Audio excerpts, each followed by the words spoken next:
दोस्तों, आज की कहानी है। राकेश ने मुस्कुराते हुए कहा, भाभी लो आपका पत्र।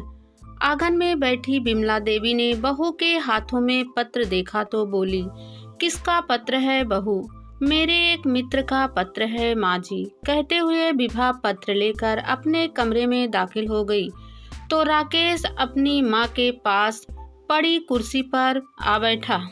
दिन जिस महक मुस्कान के साथ उसने वह पत्र देवर के हाथ से लिया था, उसे देखकर राकेश की निगाह में संदेह का बादल उमड़ आया। राकेश बेटा, उमा की कोई चिट्ठी नहीं आती। लड़की की राजी खुशी का तो पता करना ही चाहिए। बिमला देवी अपनी लड़की के लिए चिंतित हो उठी।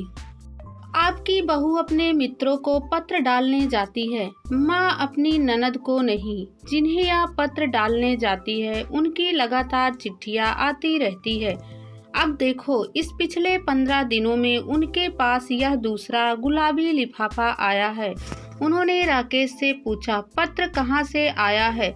राकेश कंधे उचकाकर बोला, मुझे क्या मालूम। भाभी के किसी पेन फ्रेंड का पत्र है। यह पेन फ्रेंड क्या चीज होती है? बिमला देवी ने खोजी निगाहों से बेटी की तरफ देखा। माँ, पेन फ्रेंड यानी कि पत्र मित्र। राकेश ने हंसते हुए कहा, अच्छा, जब मुकेश छोटा था तब वह भी बाल पत्रिकाओं से बच्चों के पते ढूंढ कर पत्र मित्र बनाया करता था और उन्हें पत्र भेजा करता था। बिमला देवी ने याद करते हुए कहा, बचपन के औपचारिक पत्र मित्र समय के साथ साथ छूटते चले जाते हैं। भाभी की तरह उनके लगातार पत्र नहीं आते। कहते हुए राकेश ने बाहर की राह ली और बिमला देवी अकेली आंगन में बैठी रह गई। मुकेश ने विभा को बुलाकर कहा, सुनो, आज दफ्तर में तुम्हारे भैया भाभी का फोन आया था। वे लोग परसों अहमदाबाद लौट रहे हैं। कल उन्होंने तुम्हें बुलाया है। अगले दिन सुबह मुकेश को दफ्तर भेजकर विभा अपने भैया भाभी से मिलने तिलक नगर चली गई और दक्षिण भारत घूमकर लौटे थे और घर के सदस्यों के लिए तरह तरह के उपहार लाए थे। विभा अपने लिए लाई गई मैसूर जैकेट की साड़ी देखकर खिल उठी थी। विभा की माँ को अचानक कुछ याद आया। वह अपनी मेज पर रखी चिट्ठियों में से एक कार्ड निकालकर विभा को देते हुए बोली, यह तेरे नाम का एक कार्ड आया था। किसका कार्ड है? विभा की भाभी शीला ने कार्ड की तरफ देखते हुए पूछा। मेरे एक मित्र का कार्ड है भाभी। अब तुम विवाहित हो विभा, और विभा जीवन में ये बातें कोई महत्व नहीं रखती। मैं मानती हूँ कि तुम्हारा तन मन निर्मल है, लेकिन पति पत्नी का रिश्ता बहुत नाजुक होता है। अगर ये रिश्ते में एक बार शक का बीज पनप गया तो सारा जीवन अपनी सफाई देते हुए ही नष्ट हो जाता है। इसलिए बेहतर यही होगा कि तुम यह पत्र मित्रता अब यहीं खत्म कर दो, शीला ने समझाते हुए कहा। शाम ढल रही थी और विभा को घर लौटना था, इसलिए चर्चा वहीं खत्म हो गई। विभा अपना उपहार लेकर खुशी खुशी ससुराल लौट गई। एक दिन विभा नहाकर अपने कमरे में आई तो देखा मुकेश का चेहरा कुछ उतरा हुआ सा है। वह मुस्कुराकर अपनी साड़ी का पल्ला हवा में लहराते हुए बोली, सुनिए। मुकेश ने उसकी तरफ पलटकर देखा। विभा ने मुकेश की दी हुई गुलाबी साड़ी पहन रखी थी। उस पर गुलाबी रंग खिलता भी खूब था। मुकेश ने एक गुलाबी लिफाफा अपनी पत्नी के आगे रखते हुए कहा, तुम्हारा पत्र आया है। मेरा पत्र? विभा ने आगे पढ़कर वह पत्र अपने हाथों में उठाया और चहक कर बोली, अरे यह तो मोहन का पत्र है। मुस्कुराकर विभा वह पत्र खोलकर पढ़ने लगी। मुकेश पत्नी पर एक दृष्टि फेंककर सिगरेट सुलगाते हुए बोला, यह मोहन कौन है? विभा पत्र पढ़ती रही और मुकेश चोर निगाहों से पत्नी को देखता रहा। पत्र पढ़कर विभा ने दराज में डाल दिया और फिल्मी धुन गुनगुनाती हुई ड्रेसिंग टेबल के आईने में अपनी छवि निहारते हुए बाल संवारती रही। मुकेश ने घड़ी में समय देखा और विभा से बोला, आज खाना नहीं मिलेगा क्या? खाना तो लगभग तैयार है। कहते हुए विभा रसोई की तरफ चल दी। जब रसोई से बर्तनों की उठा पटक की आवाज आनी शुरू हो गई तो मुकेश ने दराज से वह पत्र निकालकर पढ़ना शुरू कर दिया। हिमाचल के चंबा जिले के किसी गांव से आया वह पत्र विभा के द्वारा भेजे गए नए साल के बधाई कार्ड और पूछे गए कुछ प्रश्नों के उत्तर भी उस पत्र में दिए गए थे।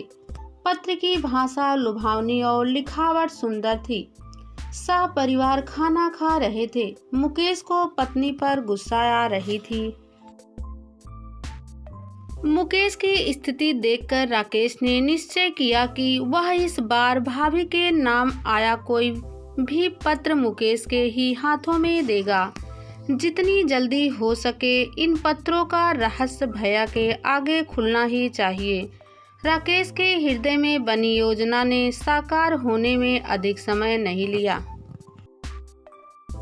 एक दोपहर जब वह अपने मित्र के यहाँ मिलने जा रहा था, उसे डाकिया घर के बाहर ही मिल गया। वह अन्य पत्रों के साथ विभा भाभी का गुलाबी लिफाफा भी अपनी जेब के हवाले करते हुए बाहर निकल गया। राकेश जब घर लौटा तब मुकेश घर पहुंच चुका था। भाभी रसोई में थी और माँ जी बरामदे में बैठी रेडियो सुन रही थी। राकेश ने अपनी जेब से 3 से 4 चिट्ठियां निकालकर मुकेश के हाथ में देते हुए कहा, भैया शायद एक पत्र आपके दफ्तर का है और एक उमा दीदी का है। यह पत्र शायद भाभी का है। मैं सतीश के घर जा रहा था कि डाकिया रास्ते में ही मिल गया। ओह अच्छा, मुकेश ने पत्र हाथ में लेते हुए कहा।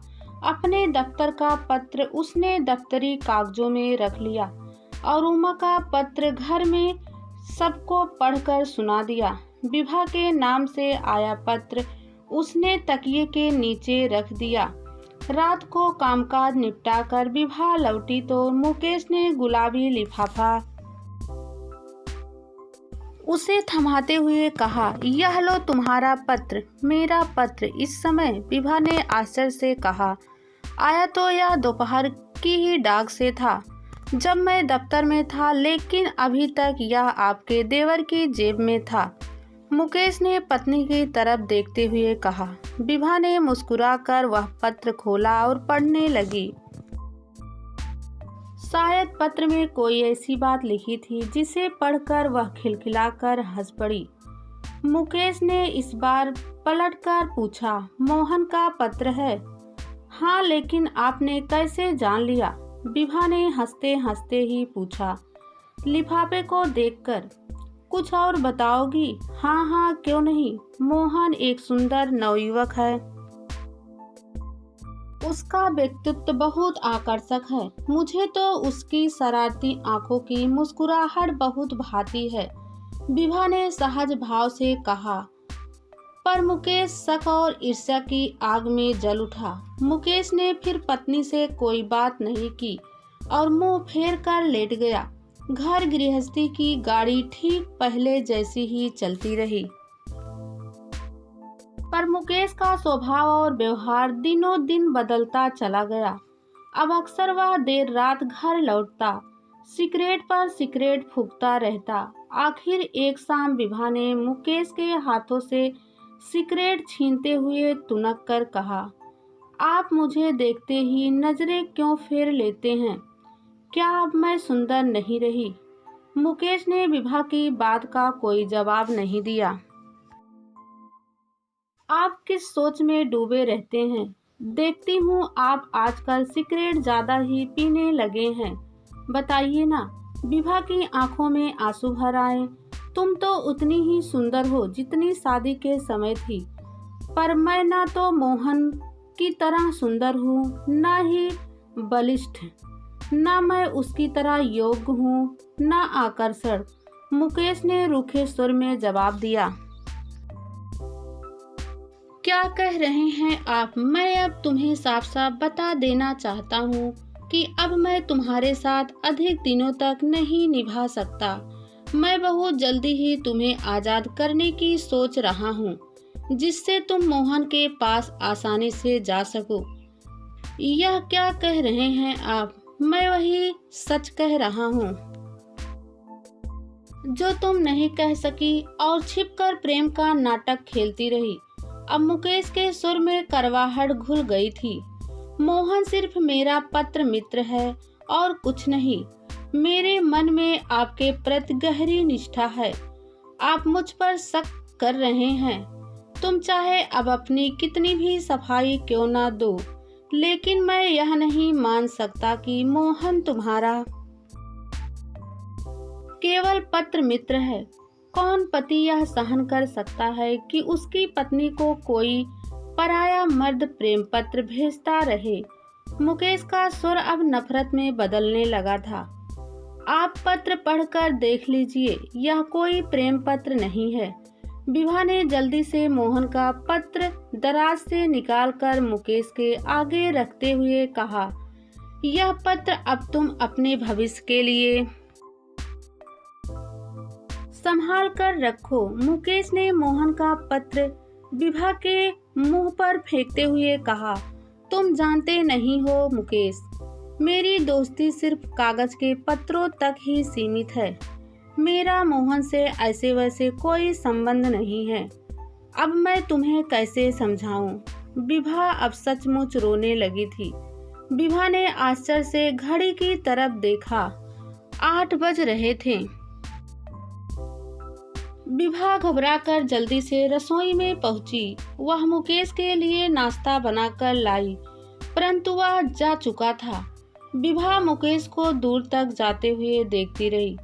नाश्ते की प्लेट अब तक उसके हाथों में थी। क्या हुआ बहू? दरवाजे के बाहर खड़ी उसकी सास ने भीतर आते हुए पूछा। कुछ नहीं माँ जी, विभा ने सास से आंसू छिपाते हुए कहा। मुकेश क्या नाश्ता नहीं करके गया? उन्होंने विभा के हाथ में प्लेट देखकर पूछा। जल्दी में चले गए, कहते हुए विभा रसोई की तरफ मुड़ गई। शाम को मुकेश दफ्तर से लौटा तो माँ ने उसे अपने समीप बैठाते हुए कहा, मुकेश आजकल इतनी देर से क्यों लौटता है? माँ, दफ्तर में आजकल काम कुछ ज्यादा ही रहता है। दिन भर के थके और भूख से बेहाल हुए मुकेश ने जैसे ही कमरे की बत्ती जलाई, उसे अपने बिस्तर पर शादी का एल्बम नजर आया। कपड़े उतारने को बढ़े, हाथ अनायास ही एल्बम की तरफ बढ़ गए। वह एल्बम देखने बैठ गया। हंसी ठिठोली, मान मनुहार रिश्तेदारों की चुहल भरी बातें एक बार फिर मन में ताजा हो उठी। तभी विभा ने चाय का प्याला आगे बढ़ाते हुए कहा, लीजिए। पत्नी के हाथ से चाय का प्याला ले लिया। विभा फिर रसोई घर में चली गई। परिवार रात के खाने के लिए मेज पर बैठ चुका था। बिमला देवी ने बेटे को पुकारा, मुकेश आओ बेटे, सभी तुम्हारा इंतजार कर रहे हैं। सभी भोजन करने लगे तो बिमला देवी बोली, आज मुकेश जल्दी जल्दी में नाश्ता छोड़ गया तो विभा ने भी पूरे दिन कुछ नहीं खाया। पतिव्रता स्त्रियों की तरह रात में बिस्तर पर बैठते हुए विभा बोली, देखिए मेरे दिल में कोई ऐसी वैसी बात नहीं है। मुकेश चुपचाप दूसरी तरफ निगाहें फेरे बैठा रहा। विभा ने अपनी बात जारी रखते हुए कहा, आज दिन भर मैंने इस विषय पर गहराई से सोचा। मेरी एक साधारण सी भूल के कारण मेरा भविष्य एक खतरनाक मोड़ पर आ खड़ा हुआ है। हम दोनों की सुखी गृहस्थी अलगाव की तरफ मुड़ गई है। मैं आज ही आपके सामने इन कागज के रिश्तों को खत्म किए देती हूँ। यह कहते हुए विभा ने बधाई कार्डों को फाड़ दिया और मुकेश का हाथ अपने हाथ में लेते हुए धीरे से कहा, मैं आपको बहुत प्यार करती हूँ। मैं सिर्फ आपकी हूँ। वह पत्नी के हाथों को दोनों हाथों में दबाते हुए बोला, मुझे अब तुमसे कोई शिकायत नहीं है विभा। अच्छा हुआ जो तुम्हें अपनी गलती का एहसास समय रहते ही हो गया। जो कुछ हमने कहा सुना उसे भूल जाओ। मुझे गुस्सा तुम्हारी लापरवाही ने दिलाया। एक के बाद एक तुम्हारे पत्र आते चले आए और मेरी स्थिति अपने परिवार में गिरती चली गई। जरा सोचो, अगर घर के बुजुर्ग इन पत्रों को गलत नजरिए से देखने लगते तो परिवार में तुम्हारी क्या इज्जत रह जाती। मुकेश ने कहा, जब राकेश ने तुम्हारा वह पत्र मेरे हाथों में दिया था तो तुम नहीं जानती, वह लांछित दृष्टि से देख रहा था। मैं नहीं बर्दाश्त कर सकता। विभा ने इस बार मुकेश की आंखों में देखते हुए मन ही मन अपने पति का धन्यवाद किया, जिस तरह मुकेश ने बदनामी से पत्नी को बचाया। दोस्तों, मेरी सोच यही है कि सभी पति को ऐसा ही करना चाहिए।